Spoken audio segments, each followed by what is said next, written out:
Yeah. Just like the Hodge twins. It always went. Yeah. I gotta admit, I got it from them. I just did. It was funny. But taken away from the influence, Collision. Now, I've said this already. I don't do Collision much due to the fact there was just matches. No story, no substance, nothing. But this time, we do have stories here. But we still got same problems on top of it. I'm not going to take long with this. Let me give it to you like this. The overall, well, I don't want to sound like I wasn't appreciative of all the work that was done here in this episode, because I was.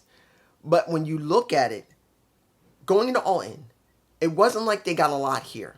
But they do have things set up that could be good for Collision in the next 2 weeks.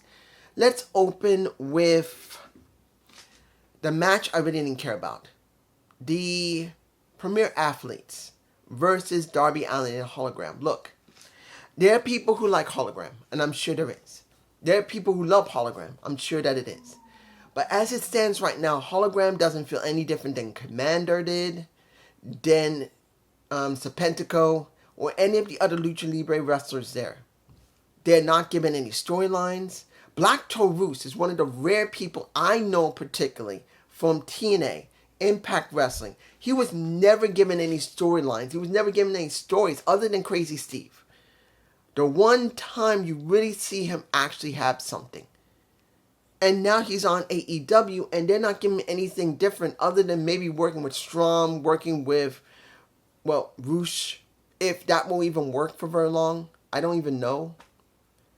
But when you look at the wrestlers there, they just don't have any stories. Commander, what did he do? He just flew around the ring. And it's sad to see this. It's sad that at one time we had Mystico on the damn show, and he's done it a few times, the former Sin Cara. Instead of really making him feel important, someone that was known in WWE and is even known more in Mexico, in AAA, in CMLL, and they did nothing with him. He's that over, and they did nothing. They didn't do any vid packs from him. They didn't give him anything substantial whenever he came in to make him feel important when he was there.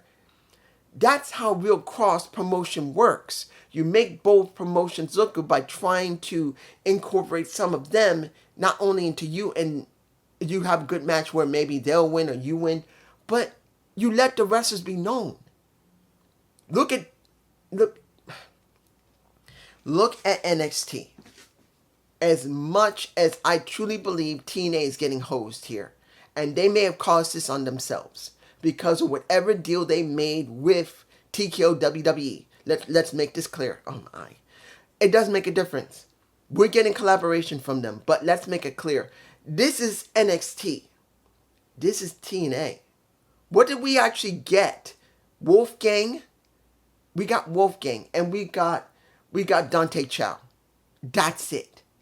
From this episode, there was some new stars from NXT are coming. They're the lowest hanging fruit. I'm sorry, they are. Not taking anything from them. I know they're working to try and become something important on the main roster, but they're the lowest hanging fruit. And we have not received anybody important from NXT. But when we show anybody from TNA, like Joe Henry, you do get something done over there. So here, it's sad to see. I didn't really care about the match, and Allin and Hologram won. I'm not saying the match quality was bad, I just don't feel nothing. Now, the match I cared about, that I actually liked, the bull rope match. Seeing that Dustin Rhodes, whose father was connected to bull rope matches, was the right narrator for it. But here's the problem. Why was this done as the second match of the show? Why couldn't this close the show? Why couldn't we have Deonna Purrazzo and Thunder Rosa close the damn show with this match? Why? Why couldn't we get this? Or better yet, why didn't they set this up for Wembley Stadium? They're supposed to be having a feud. And they could have culminated this in 2 weeks on Wembley Stadium. A freaking bull rope match, which you wouldn't mind seeing. When was the last time you saw a bull rope match in England from an American company? a real bull rope match. This was a missed opportunity. Next to it being here in the second match instead of closing the show, they could have saved this for Wembley, and they didn't. And Thunder Rosa won, and she was very emotional. She was crying. It was a good match. I will not tell you it wasn't. It was a rough match, yeah. And it made me a little nervous how Deonna Purrazzo got her head hit a little harder than she should, or Thunder Rosa was bleeding very heavily. But it was a good match. Hopefully they're both all right. The next match, which was sad. Fun match, but sad. I'm making it clear. It wasn't a bad match. It was a funny match and fun match. But it was sad. FTR versus the Outrunners. If anybody remembers when AEW started, we had, if I'm right, at least 18 different tag teams across the entire show. And I know there was too many tag teams. But they touted that this was a tag team wrestling promotion. That's what they touted it as. The only thing I wanted was to make sure that these tag matches had more stories behind them. There was no problem with having tag team wrestling as long as there were good stories behind it. Now, we literally have almost no tag teams. And one of the most important teams that's on the company payroll. I mean, I'm baffled that we had this match. And this is one of the few teams they have left.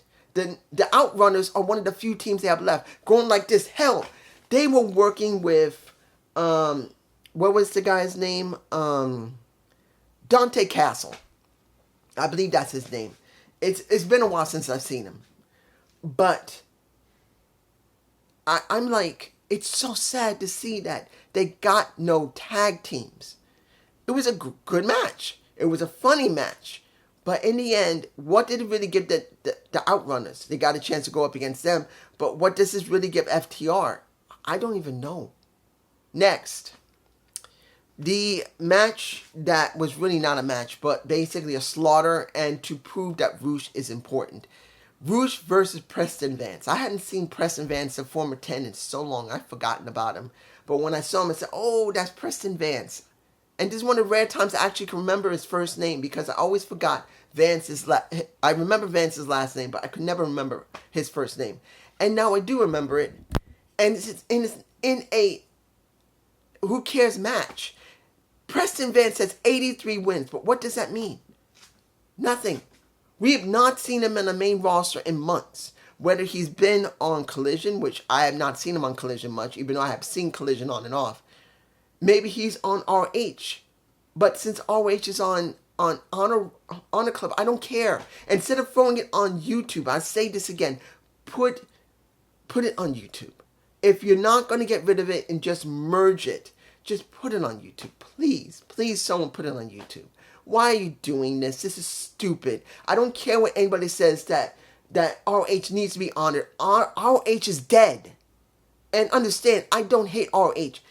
It went out of business, not because of the pandemic, it's because they were already losing money as it was. I don't care what anybody says. You look at their records, by the time of the pandemic, they didn't even have a tenth of what they was having. They were already low on money beforehand. There were very few people coming to their shows. Not saying there weren't people coming, but they just weren't popular anymore. And then the pandemic killed them. They were here. Then by the time, this is halfway, by the time of the pandemic, they were here. And then when the pandemic hit them, that was it. Why are we still keeping RH around? Why is it a brand like this? It should be developmental on YouTube. Just throw it there. You can still make money off it. I wish Tony would get smacked in the face and I would tell him, or better yet, if I met Tony Khan, I would say, how you doing, Tony? Put RH on YouTube. Drop it from Honor Club.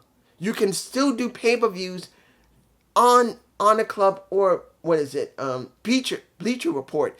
You can still do that. But the majority of the shows need to be on YouTube. Just leave it there. Moving on. Tomohiro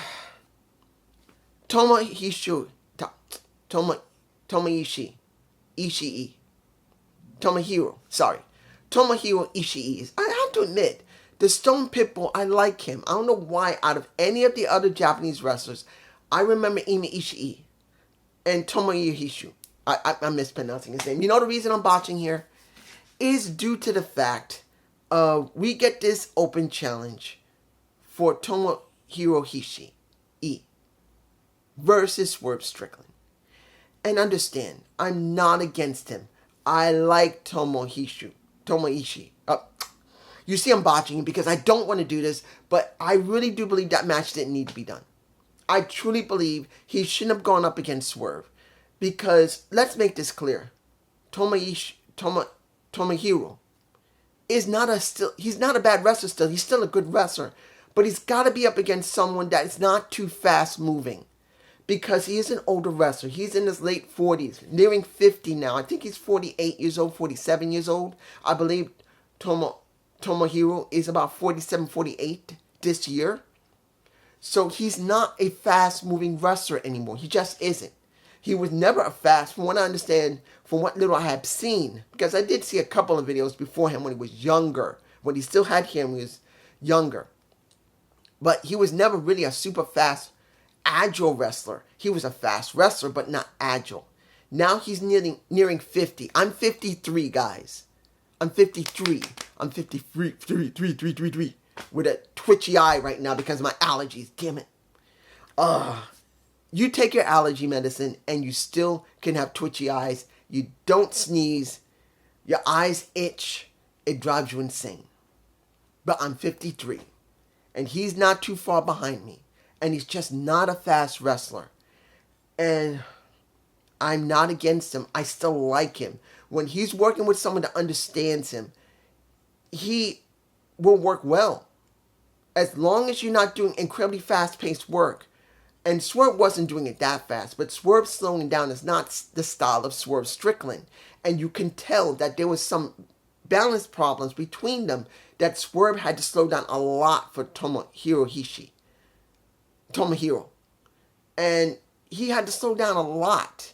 And he did speed up at most points, and it wasn't 100% bad, but you could tell this is not the type of match that Tomohiro should be in.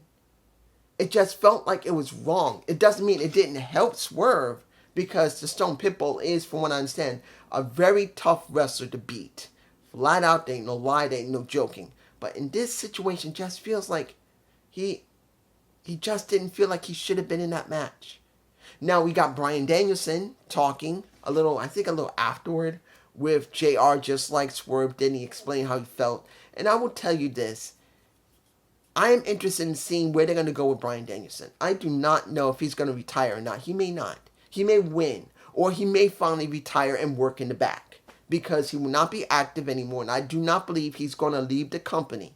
He will stay in the company and he will work in the back, doing multiple jobs, training people, and working on the committee for any type of disputes in AEW. The second thing I liked, which kind of pissed me off at the same time, Hida Kushida versus, I believe her name was Jay James. She got beat. It didn't take long, 3 or 4 minutes. But it was not about the match. And I wasn't happy that it was a 3 or 4 minute match. But since the bull rope match went so long, it's understandable they had to shorten it.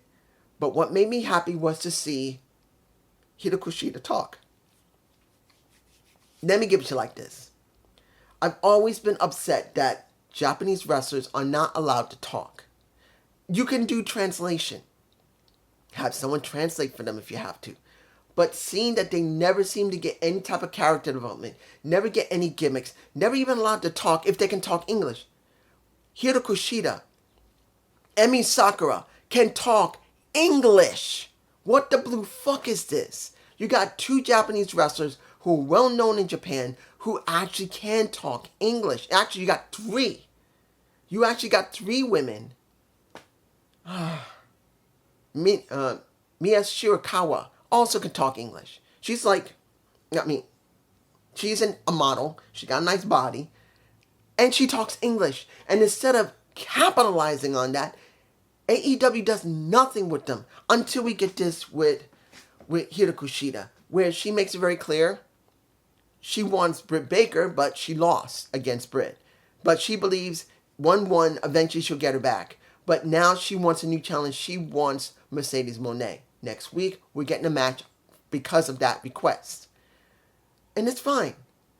We got something from a Japanese wrestler who is able to talk English and finally allowed to talk. And I got to tell you this, and this is just my feeling, because sometimes I pick up on stuff. Because as I've always talked about Naomi, Trinity, her heart is on her sleeve, but on her shoulder. She literally shows her emotion, even though she tries to hide it. You can tell when she's upset, even when she's doing a bit. And when I look at Hikaru Shida during the match and afterward, she was frustrated. I think this situation that she's in, where she's going to have to probably job the Mercedes Moné or going to get her ass whooped by Camille, is not sitting well with her. And to be honest, I don't blame her. The Japanese women's wrestlers have been treated like shit. And I don't blame her if I'm right and she's pissed at this. Even though she's doing a job, she's hired to work, she's going to do a job. It doesn't mean she doesn't get pissed off.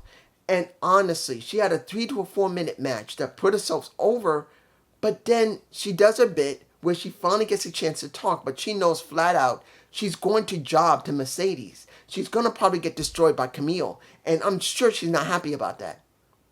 I'm not saying she doesn't have pride, and not saying that she isn't arrogant, because I'm sure when she gets in New Japan Pro Wrestling or Shimmer or DDT or wherever else she works, next to AEW, they treat her better. But I can't blame her for being pissed here. I can't. Final. I'm going to talk about the 6-man tag, which basically is the number 1 contendership for the Patriarchy's titles. And we got Christian basically being the ref. We got the House of Black versus the Bang Bang Gang. Look, it wasn't a bad match. Seeing that this was going to happen, I said, how long will it be?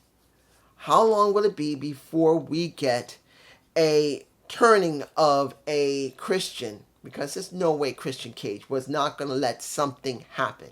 Or what he will do. Which everyone was laid out at the end of the match. He's counting, I think it was about 7. And I don't remember who he just basically, I think it might have been Austin. It might have been Austin that he nailed with a spear. And then everyone and their mother came out after he counted 10 and said they were all out. They were basically counted down on the mat. Nobody won. It was a draw. Basically, no one got off the mat because Christian speared someone. And then what do we get? We get everyone coming out, and they beat the crap out of everybody. So what does that mean? Triple threat for the trios titles, probably in Wembley Stadium. If they do it before then, that's stupid. They'll probably do it at Wembley. So this is what we got. Now, I'll tell you this. Was this bad? No.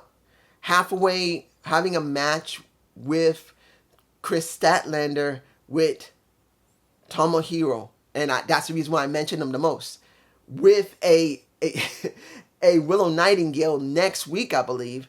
I kind of wish that would be saved for Wembley. But it's not a very strong storyline, but it is one of the storylines for the women I wish they would add to Wembley, because they don't really got much. Yes, you're going to have what's going to happen with Britt and Mercedes. You're going to have with basically Mariah May and Mike Tase's Tony Storm. But it would be nice to have a third one. And Chris Statlander and a Willow Nightingale is something that you know is strong, but they're really not pushing it. And I kind of wish they saved this match for Wembley. But this is just me. It wasn't that bad. But I'm not going to tell you that it was spectacular TV work. But I'm not going to tell you it was 100% bad. Hell, we literally got a lawn dart of a Brody King flying outside the ring, nail all of the Bang Bang Gang at one time. Not going to the chairs when he goes to the guardrails, but flying out the ring, doing Topo Suicina right out the damn window. And that is what you get. But this is just me. Peace.